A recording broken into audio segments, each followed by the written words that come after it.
ایک سنی عالم اور سنی عابد. عابد کہتے ہیں جس نے عبادت کی ہو, اپنی پوری زندگی عبادت میں صرف کی ہو. ایک سنی عالم اور ایک سنی عابد جو پل صراط پہ کھڑے ہوں گے. اللہ تبارک و تعالی ارشاد فرمائے گا کہ اے عابد, تو نے ساری عمر نمازیں پڑھی ہیں, میرے فرمان یاد کیے ہیں. فرمایا جائے گا تو پل صراط سے گزر جا. پھر جو عالم ہوگا اسے ارشاد فرمایا جائے گا کہ تو ٹھہر جا. حضرات, اسے ارشاد فرمایا جائے گا کہ تو ٹھہر جا. حضرات, پھر اسے فرمایا جائے گا کہ جو تجھ سے محبت دنیا میں کرتا تھا, تیرے چاہنے والوں سے محبت کرتا تھا, اس کا پلڑو پکڑ اور جنت میں ساتھ لے جا. میرے بھائی, یہی نہیں میرے مصطفیٰ کریم دو الگ حدیثیں بتانا چاہتا ہوں. میرے مصطفیٰ کریم علیہ السلام نے ارشاد فرمایا کہ اولاد کی شمع والدین کو نکال کے جنت میں ڈال دیا جائے گا, اور اولاد کی جنتی والدین کو نکال کے جہنم میں گرا دیا جائے گا. وہ معاملہ یوں تھا کہ ایک بچوں سے میرے مصطفیٰ, میرے اللہ تبارک و تعالی سوال کرتے ہیں کہ تو نے پوری زندگی میں حرام کمایا ہے, حرام کھایا ہے, کیوں؟ تو وہ کہیں گے یا رب العالمین, ہمارے باپ نے ہمیں حرام کھلایا ہے, ہمارے باپ نے ہمیں حرام پلایا ہے, تو لہٰذا ان سے بات کی جائے, ان سے پوچھا جائے. حضرات, حکم ہوگا کہ ان کے والدین کو بلائیں.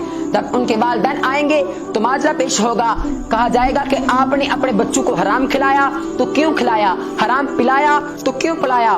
تو وہ بندہ مالک کی بارگاہ میں ہاتھ بن عرض کرے گا, یا مالک, میرے سامنے والا گھر مجھ سے افضل تھا, رہنے میں افضل تھا, کھانے میں افضل تھا, پینے میں افضل تھا, اور وہ پہنتے افضل تھے. یا رب العالمین, جب ان کی اولاد اچھا پہنتی تھی, اچھا کھاتی تھی, تو میری اولاد کے چہرے میں محسوس ہوتی تھی. رات پھر وہ کہتا تھا کہ میں نے اس لیے حرام کھلایا, مالک میں نے ان کے لیے حرام کھلایا, ان کے لیے حرام کمایا. پھر اللہ تبارک و تعالی ارشاد فرمائے گا تمہارے والد کی تو بات بالکل ٹھیک ہے. تو وہ بچے ارشاد فرمائیں گے, مالک ہم تو ناسمجھ تھے, ہمارے پاس تو عقل نہیں تھی, ہم تو لاشعور تھے, لیکن ہمارا والد تو شعور دار تھا, عقل والا تھا, اسے چاہیے تھا ہمیں سمجھائے, اسے چاہیے تھا کہ ہمیں سمجھاتا, ہمیں حرام سے بچاتا, الٹا یہ ہمیں حرام کما کے کھلاتا رہا. پھر اولاد کی شکایت پر جنتی والدین کو نکال کے جہنم میں ڈال دیا جائے گا. اور دوسری طرف یہ ہے کہ ایک والدین کو جہنم میں پھینک دیا جائے گا. ان کا ایک بیٹا ہوگا, وہ مالک کی بارگاہ میں عرض کرے گا, یا اللہ, تو رحیم ہے, غفور ہے, معاف فرما, میرے والدین کو جہنم سے نکال کے جنت میں داخل کر دے. اللہ فرمائے گا نہیں, ان پہ جہنم واجب ہو چکی ہے. عرشا پھر کہے گا, مالک تیری رحمت پہ کوئی حد بن نہیں ہے, مالک تیری رحمت کی کوئی مثال نہیں ہے, مالک کرم فرما, میرے والدین کو جہنم سے نکال کے جنت میں ڈال دے. پھر وہ اللہ تبارک و تعالی ارشاد فرمائے گا کہ نہیں, ان پہ جہنم واجب ہو چکی ہے.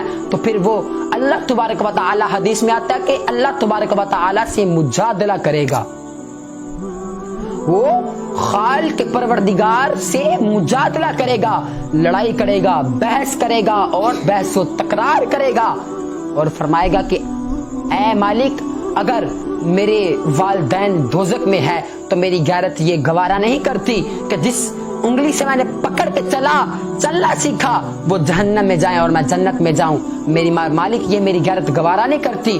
اور فرمایا کہ جس گودی میں میں کھیلتا رہا وہ جہنم میں ہو اور میں جنت میں ہو, مالک یہ میری غیرت گوارا نہیں کرتی. تو آپ ایسا کریں کہ مجھے بھی جہنم میں ڈال دیا جائے. رات میرے رب کی رحمت جوش میں آئے گی, اللہ اکبر, اللہ اکبر. فرمایا جائے گا, فرشتوں اس کو جہنم کے کنارے پہ لے جاؤ, اور یہ اپنے والدین کو نکال کے جنت میں اپنے ساتھ لے جائے. میرے بھائی, اب ہم خود سوچیں کہ ایک اولاد وہ تھی جو اولاد کی اپنے والدین کی شکایت کر رہی تھی، جنتی والدین کو نکال کے جہنم میں پھینک دیا، اور ایک یہ ہے جو اپنے جہنمی والدین کو جنت میں لے کے جا رہا ہے۔ حضرات پھر ہم کو خود ڈیسائیڈ کرنا ہے کہ ہماری اولاد کہاں جا رہی ہے، ہماری اولاد کہاں جا رہی ہے، ہماری طبیعت تربیت کیسی ہے۔ میرے بھائی میرے مصطفیٰ کے دین میں بہت کچھ ہے۔ میرے بھائی میرے مصطفیٰ کا دین عام ہونا چاہیے۔ میرے مصطفیٰ کے دین میں آ جاؤ، میرے مصطفیٰ کے دین میں اولاد کو علم دین سکھاؤ، پھر دیکھنا کہ آپ کی اولاد با عقل ہوتی ہے کہ نہیں ہوتی، میرے بھائی باشعور ہوتی ہے کہ نہیں ہوتی، کیونکہ میرے مصطفیٰ کریم علیہ الصلوۃ والسلام نے ارشاد فرمایا کہ علم حاصل کرو، ماں کی گود سے لے کر قبر کی دیواروں تک علم حاصل کرو۔ میرے بھائی پھر ہمیں علم حاصل کرنا چاہیے، پھر ہمیں اتنا علم حاصل کرنا چاہیے، اتنا، کیونکہ علم ایک ایسی وراثت ہے، ہر چیز کا ناپ تول ہے، یعنی ہر چیز میں بٹوارا ہوگا، زمینوں میں بٹوارا، یہ بنگلوں میں بٹوارا، لیکن علم ایک ایسی چیز ہے میرے بھائی، علم ایک ایسی چیز ہے جس کا بٹوارا نہ ہوگا، اور علم ایک ایسا سمندر ہے، جتنا حاصل کر لو کم ہے، جتنا حاصل کر لو کم ہے۔ میرے مصطفیٰ کریم نے ارشاد فرمایا کہ محشر کا دیڑا ہوگا، اور جو انبیاء کے بعد سب سے اوپر تخت ہوں گے وہ عالم دین کے ہوں گے، وہ عالم دین کے ہوں گے، اور جہنم میں جو سب سے نچلا گٹکڑا ہوگا یعنی کھڈا ہوگا وہ بھی عالم دین ہی ہوں گے۔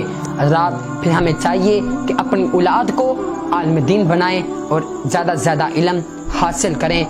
یہی ہے آرزو کہ تعلیم قرآن عام ہو جائے، یہی ہے آرزو کہ تعلیم قرآن عام ہو جائے، ہر پرچم سے اونچا پرچم اسلام ہو جائے، اور افسوس کہ ہم نے چھپا دیا الماریوں میں قرآن کو، افسوس کہ ہم نے چھپا دیا الماریوں میں قرآن کو، پڑھنے والے تو پڑھ گئے نیزے پہ قرآن کو، وما علینا الا البلاغ المبین۔